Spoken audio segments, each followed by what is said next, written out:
This is the world that could be possible with quantum computing, and it's been buzzing lately with claims that China may have taken a significant step forward. So, quantum computers, however, use qubits, which can be both 0 and 1 at the same time.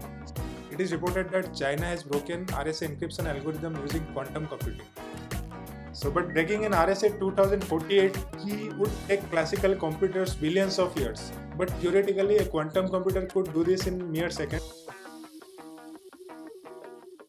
Hey everyone, welcome back to the channel. Imagine the digital world we live in today. Our online banking, confidential emails, passwords, common data, all locked and secured with encryption. Now imagine if someone found a key to break that lock in seconds. This is the world that could be possible with quantum computing. And it's been buzzing lately with claims that China may have taken a significant step forward. So today we are diving deep into the fascinating and crucial topic how China has claimed a breakthrough in quantum computing by cracking the RS encryption, which is a cornerstone of modern digital security. So we'll explore what quantum computing is, why it is so powerful, what RSA encryption does, and finally, how does it secure the data and how China claims to have cracked it. So in a recent article published on 16th October, it is reported that China has broken RSA encryption algorithm using quantum computing. So this is the article. I have attached the link of this article in the description. You can go and check out. To understand this claim, we need to start with quantum computing first. Traditional computers like the one you are watching this video on processes data using bits which are either 0 or 1, right? So quantum computers, however, use qubits which can be both 0 and 1 at the same time. So this property of being both 0 and 1 simultaneously is called superposition, and it's what gives quantum computers their power. Okay. So additionally, qubits can be entangled, meaning the state of one qubit is linked to another, no matter how far apart they are. Okay. So together, superposition and entanglement enable quantum computers to process information at speeds exponentially faster than classical computers. So let's dig a bit deeper to understand just how much faster quantum computers can process the data compared to a traditional or classical computer. So with classical computers, a single bit can store either 0 or 1, right? As you can see here, at a given point of time, it can store either 0 or 1. That means if you want to process two possibilities, you'll need two bits like this, okay? But here's where quantum computers are unique thanks to qubits. So with single qubit, you can hold and process two states at once, 0 and 1. So a quantum computer with one qubit can process twice as much information as a classical computer with one bit. So now let's see what happens when we add more qubits to it, right? So with two qubits, we can see we can represent four possible states at the same time. That is 0, 0, 0, 1, 1, 0 and double 1. So with two qubits, we are now processing more information than a classical computer. So it doesn't stop there. If we add a third qubit, we can hold 8 possible states like 0, 0, 0, 0, 0, 1, 0, 1, 0 and so on, so on and so forth. Total 8 possible states we can handle with 3 qubits. So with each additional qubit, the number of states we can process increases exponentially, giving us an exponential growth in the processing power. So if we have n qubits, it can process 2 to the power n states simultaneously, which means a quantum computer with just 10 qubits can hold and process 2 to the power 10, which is equal to 1024, 1024 possible states all at once, right? Whereas in terms of a classical computer, we would need 1024 separate bits to represent each state individually. So this exponential scaling is what makes quantum computers so incredibly powerful for certain types of calculations. Now just imagine if we had a quantum computer with 1 GB of qubits, right? Now to see the difference between bits and qubits, let's use an example. Imagine we want to check if a number in a huge list of numbers is odd or not. So in a classical computer which uses bits, it would need to go through each of the number one by one to check if a number is odd or even, right? But on the other hand, a quantum computer can check multiple numbers at the same time due to superposition, right? So while the classical computer checks each number individually, the quantum computer using qubits can consider many numbers simultaneously, and which drastically reduces the time it takes to complete this task. So instead of taking the steps one by one, the quantum computer can process multiple paths or multiple solutions at once thanks to superposition. So this makes it exponentially faster at solving complex problems like breaking the RSA algorithm, which we are going to discuss in a while.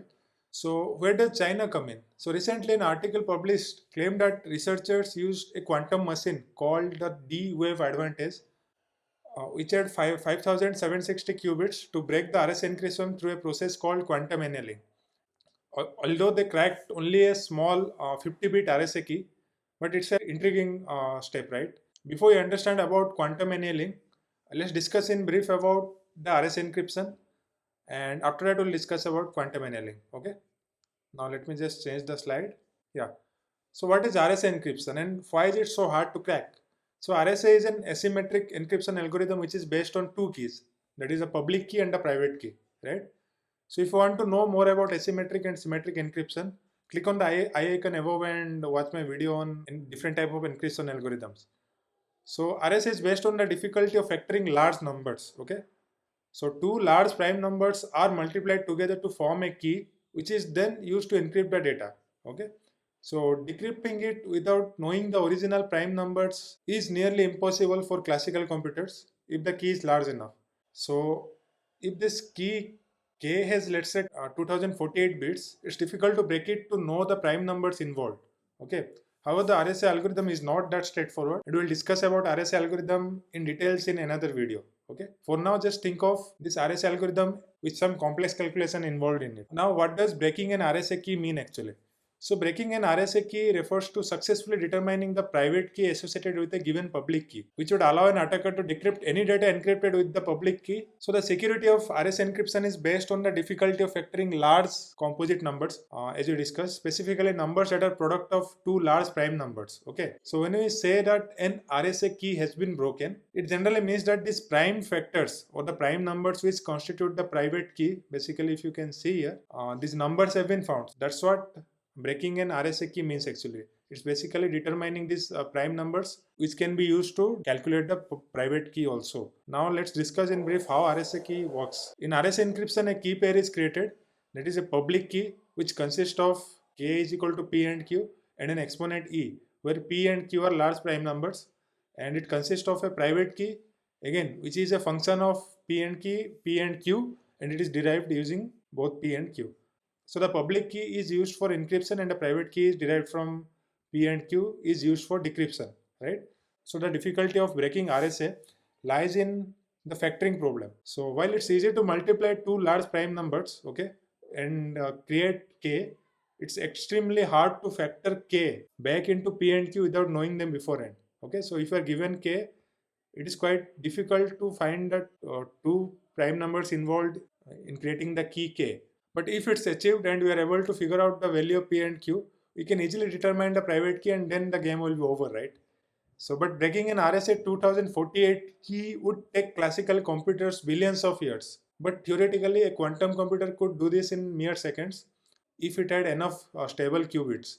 Because we saw earlier how processing powers of quantum computers grows exponentially, right? However, the exact process of breaking the RSA key is known as quantum annealing, which is an optimization process for finding the global minima of an objective function. Or in simpler terms, it is about finding the best solution over a given set of candidate solutions like this. So quantum annealers are optimized for finding solutions to complex optimization problems such as breaking an RSA key by reaching a low energy state. It finds the best solution by using quantum fluctuation. Okay, does so by using quantum fluctuations to explore different options so that the prime factors p and q can be estimated. So a quantum fluctuation is a random change in the amount of energy of a qubit. Basically, these qubits hold this information in terms of energy only, right? Even the normal bits store information in terms of voltages only, right? So a quantum fluctuation is a random change in the amount of energy of a qubit which affects the value it stores in it. Okay.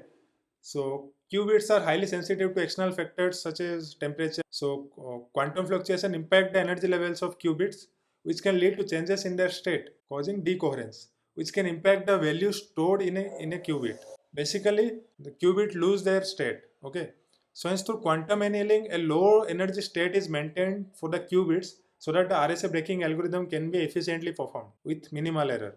So qubits initially exist in superposition, as we can see here, representing multiple potential solutions simultaneously. As quantum fluctuation gradually decrease during the annealing process, the system stabilizes and it allows the qubits to collapse into a state. For example, let's say something like this. It allows it to collapse into a state, let's say 0, 1, that represents an optimal solution to the problem. So even if two qubits can host four values simultaneously, it needs to settle down to a value which gives the optimal solution for the problem at hand. See, explaining about quantum computing is beyond the scope of this video, but I hope you get the bigger picture. Everything is about energy in the end, so it's not enough of explanation to understand in details about quantum annealing, but you get the high level overview of it, right? Now you might think why China used a 5076 qubits quantum computer. Why did they not use something like 1 GB qubits wala quantum computer, right? So well, the answer is creating a quantum computer with 1 GB of qubits is extremely challenging for various key reasons. For example, qubits are incredibly sensitive to their surroundings. Even minor interactions with their environment, such as slight temperature changes or electromagnetic interference or other quantum particles, can cause qubits to lose their quantum state, okay, which is just discussed, and this is called as the decoherence. Okay, so the larger the number of qubits, the more challenging is to keep them all stable and entangled long enough to perform complex calculations. At our current level of technology, even few thousand of qubits struggle to maintain the coherence. So maintaining 1 GB of qubits is, technically challenging and impractical as of now. Okay. Next, the quantum computers must be kept at extremely low temperatures, often close to absolute zero, so that we can avoid decoherence and maintain qubit stability. To manage and cool a larger number of qubits, the size and complexity of the cooling mechanism and isolation infrastructure that needs to be done, right? It's quite, beyond our imagination right now. And so scaling quantum systems with cooling and isolation for 1 GB qubits would demand substantial quantum hardware engineering, so that the entire system can be kept under control and under a maintained environment, which we currently lack actually. That's why even IBM has a 127 qubit quantum computer known as Eagle, and Google has a 54 qubit quantum computer named as Sycamore. Sycamore or Sycamore, I don't know how to pronounce it. Sicamore. So these are the reasons why larger qubits has not been possible till date in quantum computer. Okay, but it's not far though. Okay. But one thing, China's claim is exciting because it demonstrates that even though they've only cracked a small 50-bit RSA key and find a solution in lesser time than a classical computer. But here's the catch, 50-bit RSA is tiny. Okay, so modern RSA encryption uses 2048 bits. So meaning today's encryption is still safe and far from quantum computing cracking it. So cracking a 2048 bits RSA would require massive number of error-free stable qubits and additional quantum power beyond what's currently possible. Okay. So, but China's research is a wake-up call definitely. It shows that quantum computers are progressing faster than expected. So the clock is ticking for RSA encryption algorithm, we can say that. As quantum technology advances, security experts are developing new quantum resistant encryption algorithms to protect our data in a post-quantum world. Okay. So in coming years, quantum computers might even reach the power to crack an 2048-bit RSA key. So what do you think? Are we on the verge of quantum revolution in computing and security? Let us know in the comment section. And if you enjoyed this breakdown, hit the like button and subscribe to our channel and ring the bell icon so you don't miss our next deep dive into such exciting tech topics. So we're targeting to reach 1000 subscribers by the end of this month. So keep supporting. You can check out my playlist Learn Out of the Box in my channel and learn something exciting every week.